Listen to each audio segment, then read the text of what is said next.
Greetings, everyone, and welcome back for another day of show coverage for the first annual Rolling Route 66 show. I'm your host, Austin Coop from Tulane, America, and on behalf of us and the folks over at Rockabillaque, I'd like to welcome you back to day 7, where we'll tackle some more of Oklahoma's Route 66. So let's jump in. As always, a thank you to Don Juan Pomade.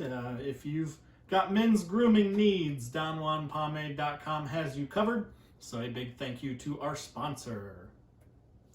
Just a quick little update for you. As of Tuesday morning, 1,125 cars and trucks are entered, and over 26,000 votes have been cast.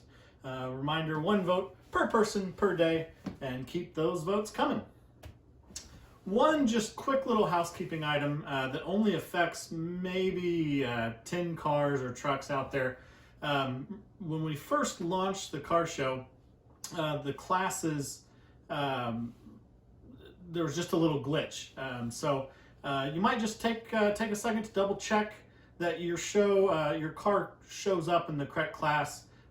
So instead of going to your direct link to your car or truck, actually sort it by class on the main page. And just make sure your car or truck is there. If it's not, just shoot us a message and we can fix that. Again, we caught the glitch within the first day of the show, so it's going to be very rare that any of you encounter this, but just wanted to make sure that we address that. You are probably more interested in the leaderboard, so let's go 20 through number 1. Let's go. All right, so most of the cars here are familiar to you if you've been following along. So again, in 16th is the orange Mini up there, and then the Jeep, and then we have a newcomer to the top 20, that Ford there in the far right-hand corner there. And then the bottom are 2 cars familiar to you. So again, starting at the top, going across and then down is your 16 through 20. 11 through 15, we've got, starting with the Cobra, going across and then down, we've got our 11 through 15, so these are all fairly known to you. Let's do the top 10. We've had some more action in the top 10. It is neck and neck all over the place. So just to run through it real quick, in 10th place, Tom Norskoff with his Mustang there, 517 votes. 9th place, Dennis Vaughn's sedan there, with 538. Falling back to 8th place, that beautiful gold Cadillac of Josh Carpenter, 562 votes. And then in 7th with Mustang there, Brian Bush, 571 votes. And in 6th place, Scott and Connie's Mustang with 628 votes. And then dropping to number 5, Pam and Ron Scattergood's Corvette, 639 votes. In 4th place, Gary Foster's Mustang, 642 votes. 3rd place, Ricky Cappick, 888 votes is good enough for 3rd. Sarah Honeycutt with her Impala wagon, 913 votes. And for the 2nd day in a row, your leader is JC Gayoso's Trans Am with 938 votes. We check these in the morning, so I'm sure by the time you see this video, that's already changed. So keep those votes coming. Looks like it's going to be quite the battle for first place there, and lots of movement in the top 10 and 20 there. So keep it coming.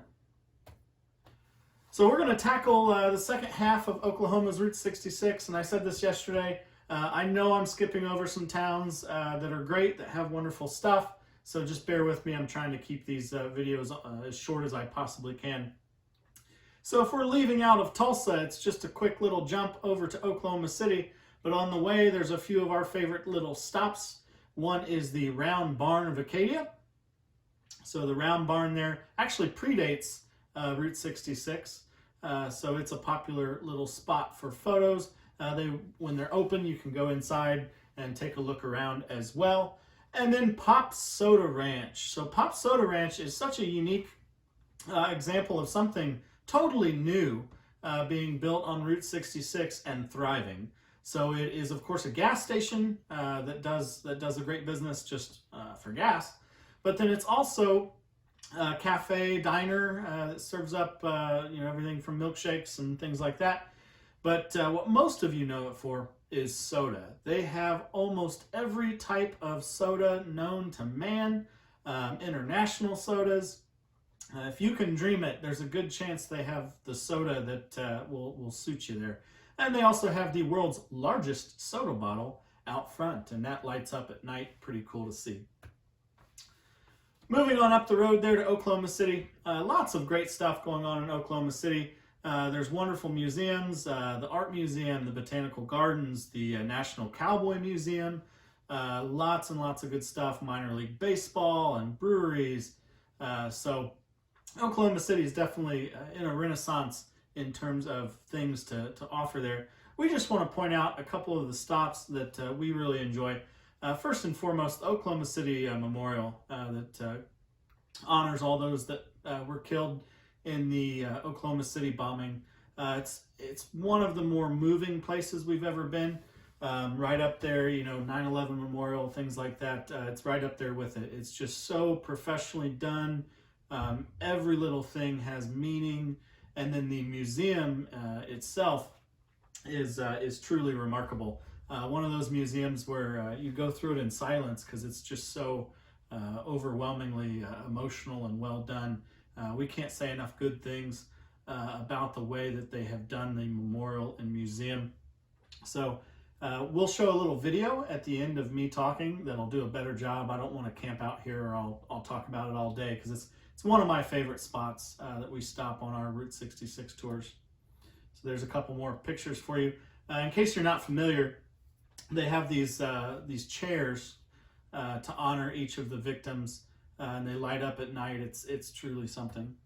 There's another shot there of the reflecting pool. A couple other spots we always like to go. We like to go to the State House, and this is true of any state. If you're traveling through a state and you want some free good stops, state houses are always good. So there's a couple pictures of the State House. And down in the far right-hand corner there is actually the view from Vast, which is the restaurant at the top of Devon Tower, which is the tallest building in Oklahoma. So that's a cool place to grab a drink or dinner. Moving out of Oklahoma City, there's still more fun to be had as we head west on Route 66. A stop we love to make is the Oklahoma Route 66 Museum in Clinton, Oklahoma. They've got a little Corvette cardboard cutout there that you can get pictures behind. Lots of neat artifacts in there. And the way it's organized, they tell the story of Route 66 chronologically. So it's really just a great little museum. And if you keep going towards the west, there's a couple other places. Elk City has a great Route 66 museum. And then the little town of Eric, Oklahoma, just before you get to Texas, we always give it a shout out. You may know it. A couple famous people are from there. Sheb Woolley and Roger Miller, the king of the road himself, were from Eric, Oklahoma.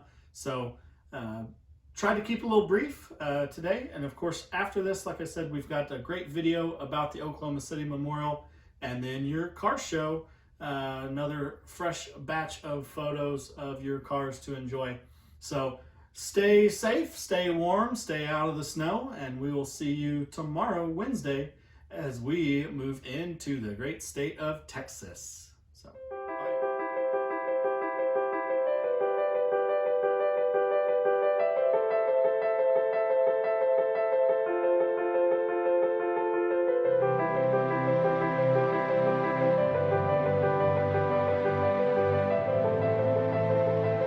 It stands for something, and today we need more things that stand for something. To me, you have to come to the museum to understand the memorial, because it's a tremendous experience.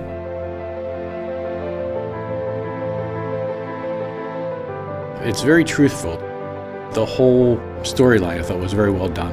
You see that they were actually people, that 168, that number represents 168 lives. It really brings home just the humanity. The museum tells a story about people that look a lot like you and me. I really learned a lot more from the survivor and the victim's perspective. Just being able to put the story with it now and really to look back at how far we've come was incredible. There's so many things that are interactive, and we're just living in a time when that's what kids love to do. The museum has really gotten that particular part of what a kid loves to do, and it's made it into a very impactful learning experience. I like the interactives, I like the videos. The videos tell a lot. It makes you feel what people are feeling and see how they react. It's good. The crime scene began the moment that it happened, and the investigation began the moment it happened. Growing up, of course, we learned about it, and I heard about it, and then actually coming here to the museum and seeing everything firsthand, just wow. The biggest enemy is ignorance. The museum, it fights ignorance, it educates. It just completely puts a new perspective on it. At some point in your life, you have to come through. Everybody has to come see it. It's a story that needs to be told, and it's a story that needs not be forgotten so that there's a better tomorrow.